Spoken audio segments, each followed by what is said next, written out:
говоримо зараз про ранкову тривогу, яка охопила низку областей України. І вже маємо інформацію про те, що Росія тричі вдарила по Чернігову. Є жертви та багато поранених. Йдеться про черговий ракетний удар вранці 17 квітня. Відомо про влучання в об'єкт соціальної інфраструктури. Про це повідомила місцева тамтешня влада. Я пропоную зараз детальніше послухати керівника Чернігівської обласної військової адміністрації В'ячеслава Чауса. Недобрий ранок на Чернігівщині. Ворог завдав 3 ракетних ударів по майже центру міста. Є загиблі, цивільні, є багато поранених. І зараз працюють рятувальники, працюють наші медики, надають всю необхідну допомогу.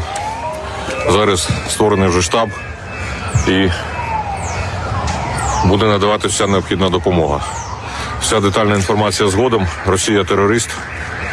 Терористи мають бути знищені.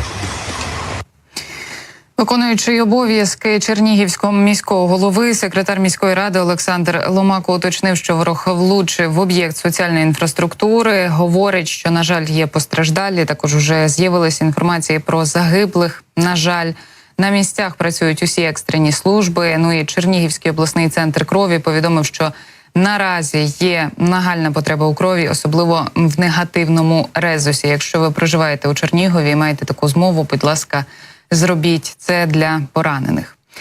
Загалом продовжуємо говорити про чергову ракетну атаку Росії. І на ось цей удар по Чернігову відреагував керівник Офісу президента Андрій Єрмак. Він заявив, що російський терор слід зупинити і вкотре наголосив на необхідності посилення української протиповітряної оборони.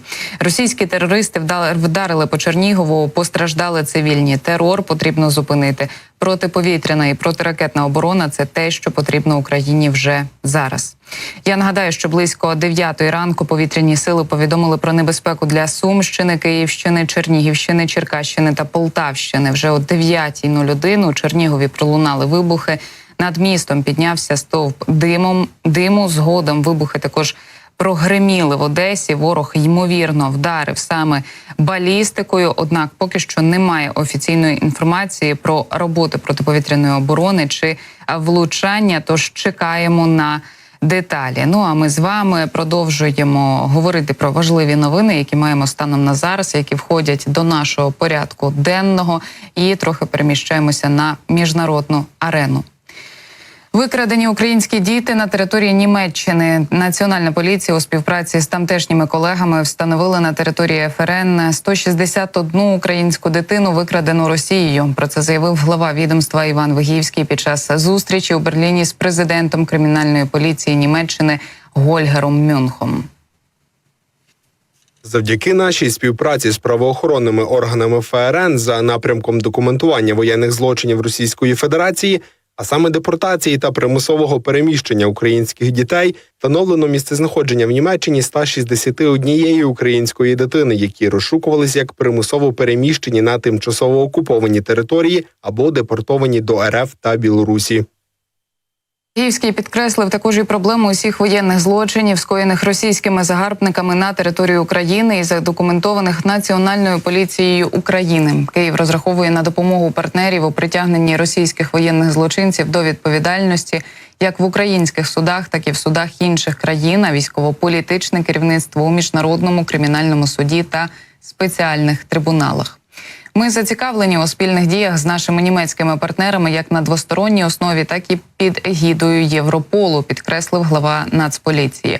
Він наголосив на плідній співпраці з німецькими колегами щодо документування і збору доказів. Сторони обговорили підтримку з боку європейських партнерів у питанні внесення до Шенгенської інформаційної системи відомостей щодо російських воєнних злочинців. Іван Вигівський також звернув увагу на інструмент гібридної війни, що його використовує Росія. Це організована злочинність. Кремль практикує його як в Україні, так і в Німеччині. Очільник Нацполіції визнав, що збільшення кількості українських громадян у Німеччині призвело до збільшення і фактів участі в окремих осіб у протиправній діяльності. зокрема нелегальному переправленню мігрантів. І ми зацікавлені у тому, щоб спільними зусиллями зменшити ризики у цій сфері, заявив Вигівський. Сторони також обговорили питання протидії нелегальному обігу зброї, наркотиків, організованій злочинності, екстрадиції підозрюваних у скоєнні злочинів осіб, кіберзлочинності тощо.